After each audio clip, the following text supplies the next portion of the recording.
नमस्कार, Byju's exam prep IAS Hindi platform पर आपका स्वागत है। दोस्तों, आज हम लोग 4 सितंबर 2022 के दैनिक क्विज की चर्चा करेंगे, जो कि आपके आगामी संघ लोक सेवा आयोग की प्रारंभिक परीक्षा के दृष्टिकोण से लाभदायक सिद्ध हो सकता है। दोस्तों, प्रश्नों को शुरू करने से पहले महत्वपूर्ण सूचना है। जैसा कि अब आप लोगों को पता चल चुका है कि Byju's exam prep IAS Hindi platform आपके लिए बायजूस एग्जाम प्रेप ऐप पर हिंदी में एनसीईआरटी फंडामेंटल कोर्स शुरू कर दिया है और यह 3 महीने का कोर्स है और यह व्याख्यान दोस्तों कल से यानी 3 सितंबर से शुरू हो गया है। और दोस्तों, अधिक जानकारी के लिए विवरण में दिए गए लिंक का उपयोग करके ऐप डाउनलोड करें और इस तरह से आप एनसीईआरटी यह जो कि निःशुल्क कोर्स है इसका लाभ ले सकें, क्योंकि एनसीईआरटी आपके संघ लोक सेवा आयोग की तैयारी के लिए बहुत ही महत्वपूर्ण है। तो आप लोग यह बायजूस एग्जाम प्रेप ऐप पर लाइव देख सकते हैं यह क्लासेस। अब बढ़ते हैं आज के पहले प्रश्न की ओर। राष्ट्रीय विधिक सेवा प्राधिकरण के संदर्भ में निम्नलिखित कथनों में से कौन सा से सही है? यह एक वैधानिक निकाय है। दोस्तों, यह कथन एकदम सत्य है। 1987 अधिनियम के तहत इसकी स्थापना की गई थी। दूसरा कथन है, जहां भारत के मुख्य न्यायाधीश इसके मुख्य संरक्षक होते हैं, वहीं भारत के उच्चतम न्यायालय के दूसरे वरिष्ठतम न्यायाधीश प्राधिकरण के कार्यकारी अध्यक्ष होते हैं। यह भी कथन एकदम सत्य है। दोस्तों, तीसरा है, नालसा के कार्यकारी अध्यक्ष की नियुक्ति भारत के मुख्य न्यायाधीश द्वारा की जाती है। तो यह कथन एकदम असत्य हो जाता है, क्योंकि यह राष्ट्रपति के द्वारा की जाती है। तो इस तरह से उत्तर क्या होगा? उत्तर केवल 1 और 2 होगा।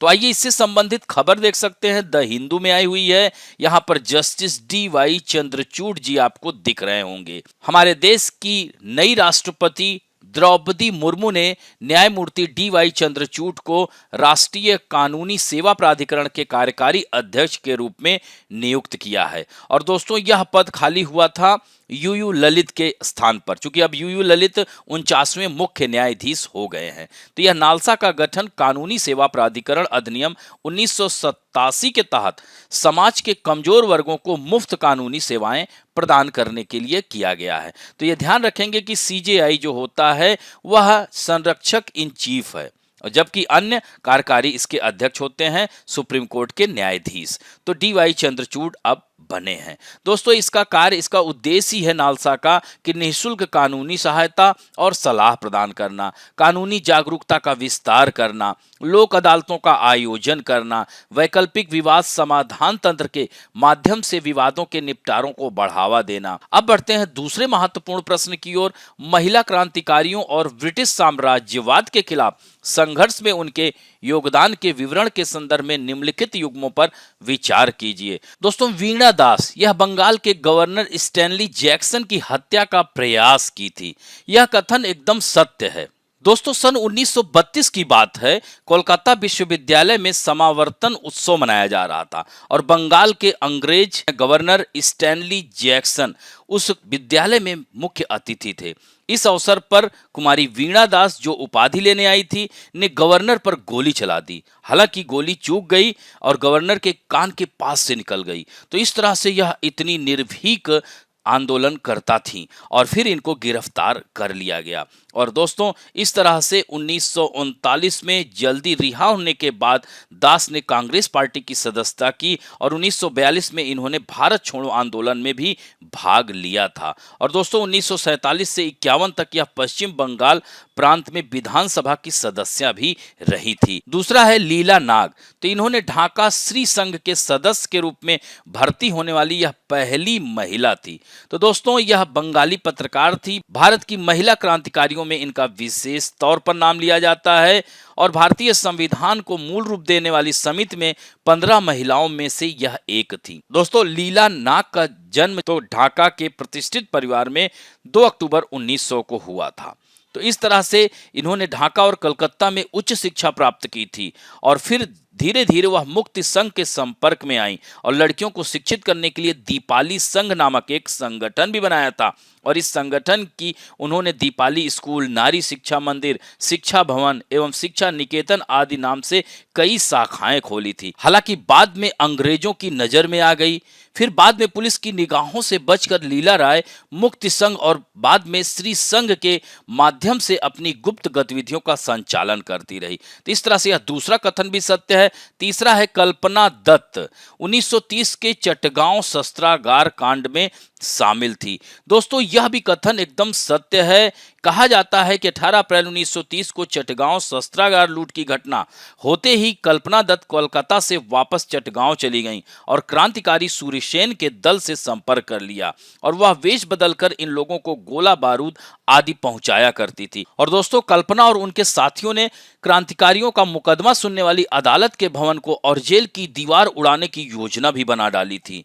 और दोस्तों इस तरह से सूर्यसेन गिरफ्तार कर लिए गए थे और मई 1933 में कुछ समय तक पुलिस और क्रांतिकारियों के बीच सशस्त्र मुकाबला होने के बाद कल्पना दत्त भी गिरफ्तार हो गईं।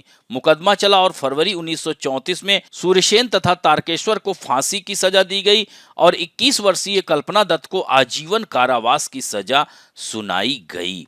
और यह कथन एकदम सत्य है। चौथा है ननी बाला देवी। यह क्रांतिकारी समूह युगांतर के सक्रिय सदस्य के रूप में थी। तो दोस्तों यह भी कथन एकदम सत्य है। यह भारत की एक प्रसिद्ध क्रांतिकारी थी। 20वीं सदी के दूसरे दशक में कोलकाता, चंदनगर व चटगांव आदि नगरों में क्रांतिकारियों को आश्रय देने, उनके अस्त्र शस्त्र रखने एवं गुप्तचर पुलिसों को चकमा देने के कारण यह प्रसिद्ध हो गई थी। हालांकि बाद में 1917 में यह फरार होकर पेशावर चली गई थी। तो इस तरह से इनका जन्म हावड़ा में हुआ था 1888 में।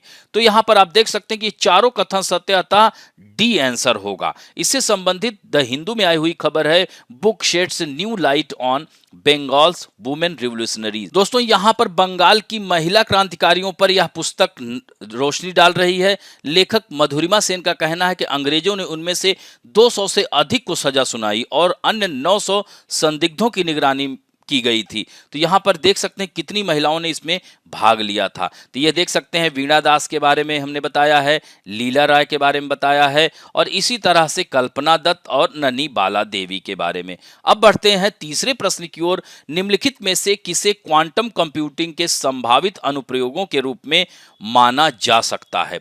दवा डिजाइन और विकास, आर्टिफिशियल इंटेलिजेंस एवं मशीन लर्निंग, साइबर सुरक्षा एवं क्रिप्टोग्राफी, आपूर्ति श्रृंखलाओं एवं लॉजिस्टिक में सुधार, वित्तीय डेटा की मॉडलिंग और मौसम पूर्वानुमान। दोस्तों इन 6 क्षेत्रों यानी यहाँ पर देख सकते हैं 1, 2, 3, 4, 5 एंड 6, यह 6 सही हैं क्योंकि क्वांटम कंप्यूटिंग का उपयोग इन सब क्षेत्रों में किया जा सकता है। अतः इसका उत्तर क्या होगा? डी होगा। दोस्तों इससे संबंधित द हिंदू में आई हुई खबर है कि India seeing growing interest in quantum computing, IBM का कहना है। दोस्तों यहां पर आप देख सकते हैं यह क्वांटम कंप्यूटिंग क्या है। क्वांटम कंप्यूटर क्यूबिट के माध्यम से गणना, डाटा संग्रहण एवं उसका विश्लेषण आदि करते हैं। तो क्यूबिट्स में पारंपरिक डिजिटल इलेक्ट्रॉनिक कंप्यूटर की भांति बाइनरी डिजिट, जैसे बाइनरी डिजिट में 0 और 1 होते हैं, किंतु क्यूबिट्स जो है एक समय में 0 या 1 अथवा 0 और 1 के संयुक्त रूप में यह उपस्थित हो सकता है।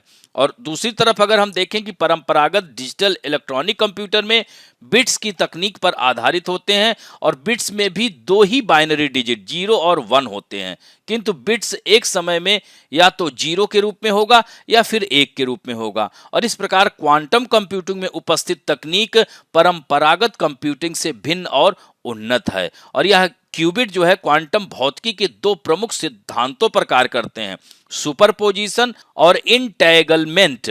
तो यानी सुपरपोजिशन का अर्थ है कि प्रत्येक क्यूबिट एक ही समय में 1 और 0 दोनों को दर्शा सकता है और इंटेंगलमेंट का अर्थ है कि सुपरपोजिशन की अवस्था में क्यूबिट्स एक दूसरे के साथ सहसंबद्ध हो सकते हैं, अर्थात एक स्थिति चाहे वह 1 हो या 0 हो दूसरे की स्थिति पर निर्भर कर सकती है। तो इसका तात्पर्य यही हुआ कि क्यूबिट आपस में एक दूसरे से जुड़े हुए हैं। यदि एक कार्य किया जाता है तो दूसरा इससे प्रभावित होता है, यहाँ तक कि यह प्रभाव तब भी होता है जब वे काफी अधिक दूरी पर होते हैं। और एक क्वांटम कंप्यूटर की कंप्यूटिंग पावर में क्यूबिट्स बढ़ने के साथ 4 घातांक की वृद्धि होती है। इसके इसीलिए इसको क्वांटम कंप्यूटिंग या कह सकते हैं यह क्यूबिट पर आधारित है। दोस्तों, क्वांटम कंप्यूटर का अनुप्रयोग चिकित्सा के क्षेत्र में मौसम पूर्वानुमान, ब्रह्मांड का फैलाव, ब्रह्मांड की उत्पत्ति से संबंधित, खगोलकी से संबंधित लगभग सभी क्षेत्रों में इसका प्रयोग किया जा सकता है।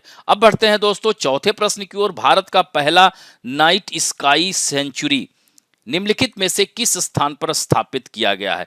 दोस्तों, यहां पर दिया है हनले, धर्मशाला, नैनीताल और पुणे। तो इसमें उत्तर होगा हनले। तो यह कहाँ है? लद्दाख में है। तो दोस्तों, union minister doctor Jitendra Singh said India's first ever night sky sanctuary to be set up in Ladakh. The proposed dark sky reserve will be completed at Hanle in Ladakh with 3 month, यानी 3 महीने में यह तैयार हो जाएगा। तो भारत सरकार के विज्ञान और प्रौद्योगिकी विभाग के एक विशिष्ट और अपनी तरह की पहल के तहत यह सेंचुरी का निर्माण किया जा रहा है। यहाँ पर आप देख सकते हैं ये पैंगोंग सो है जो कि अभी वेटलैंड घोषित किया गया था।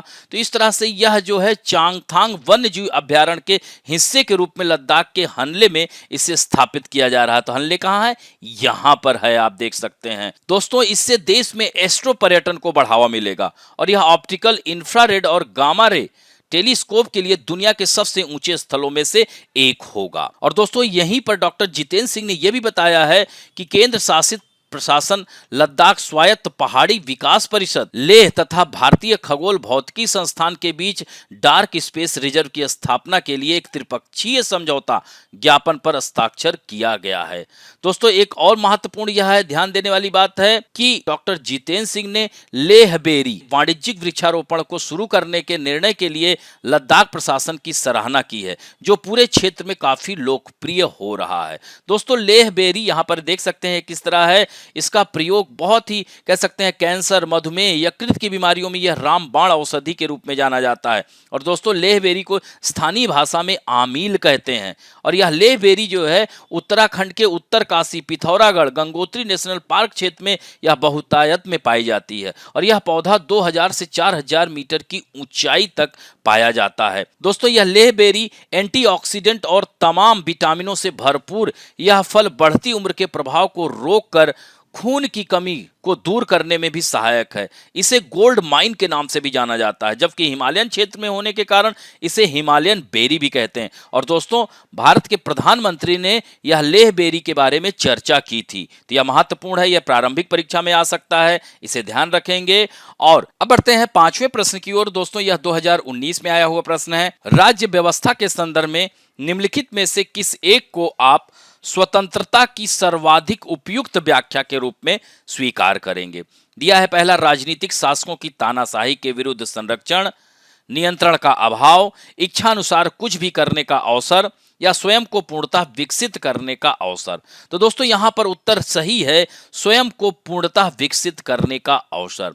यानी स्वतंत्रता शब्द का अर्थ है व्यक्तियों की गतिविधियों पर अनुचित प्रतिबंधों का अभाव, ताकि व्यक्ति को स्वयं को पूर्णतः विकसित करने का अवसर मिल सके। लेकिन स्वतंत्रता का अर्थ स्वच्छंदता नहीं है, अर्थात हम जैसा चाहें वैसा करें। तो यानी स्वतंत्रता का वास्तविक अर्थ है कि बिना किसी अन्य की स्वतंत्रता को बाधित किए हुए और बिना कानूनी व्यवस्था को हानि पहुंचाए प्रत्येक व्यक्ति को अपने व्यक्ति का पूर्ण विकास करने की आजादी होनी चाहिए। अब बढ़ते हैं फैक्ट ऑफ द डे में। आज हम लोग बात करेंगे इन्फ्लेटेबल एरोडायनेमिक डिसेलरेटर। तो यह दोस्तों, यह तकनीक भारतीय अंतरिक्ष अनुसंधान परिषद ने आईएडी के साथ एक नई तकनीक का सफलतापूर्वक प्रदर्शन किया है। और दोस्तों, यह कहा जा रहा है कि भविष्य में कई स्पेस मिशनों के लिए गेम चेंजर साबित हो सकता है। यानी मंगल, शुक्र, इन ग्रहों के लिए भी यह मददगार सिद्ध हो सकता है। और यह तकनीक से रॉकेट की स्पीड भी धीमी की जा सकेगी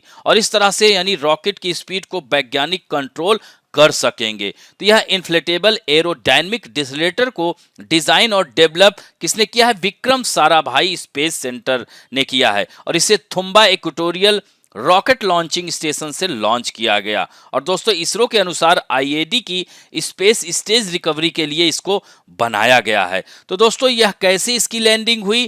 तो यह जो है फोल्ड करके पेलोड बे पर अंदर इसको रखा गया और 84 किलोमीटर की ऊंचाई पर इस पर जो है आईएडी को खोला गया। फिर रॉकेट के पेलोड पोर्ट पार्ट पूरा उसको फुलाया गया। तो इस तरह से आईएडी का यह movement liquid propulsion system centre की वजह से हुआ। तो इस तरह से पेलोड की जो वेलोसिटी है वो भी प्रभावित हो गई और रॉकेट की स्पीड भी कम हो गई। यानी यह महत्वपूर्ण है कि वैज्ञानिक अब स्पीड को भी कंट्रोल कर सकेंगे। और दोस्तों, शुक्र और मंगल जैसे ग्रहों के लिए भी यह तकनीक काफी उपयोगी होगी। और दोस्तों, इसके साथ साथ यह तकनीक अलग अलग मिशन के लिए भी सहायक होगी। यानी इसरो अक्सर नई प्रौद्योगिकियों के साथ साथ फ्लाइट डिमॉन्स्ट्रेशन के लिए रोहिणी साउंडिंग रॉकेट का इस्तेमाल करता है। अपने प्रयोग में माइक्रो वीडियो इमेजिंग सिस्टम पर इसरो ने बल दिया है और आईएडी तकनीक भविष्य में इसरो के अलग अलग मिशन के लिए काफी सहायक सिद्ध हो सकती है। तो इस तरह से दोस्तों, आज का अंक यहीं समाप्त करते हैं। आशा करता हूं कि आज का भी यह अंक आप लोगों को अच्छा लगा होगा, और यदि अच्छा लगे तो प्लीज लाइक, शेयर, सब्सक्राइब और बेल आइकन दबाना ना भूलें। धन्यवाद।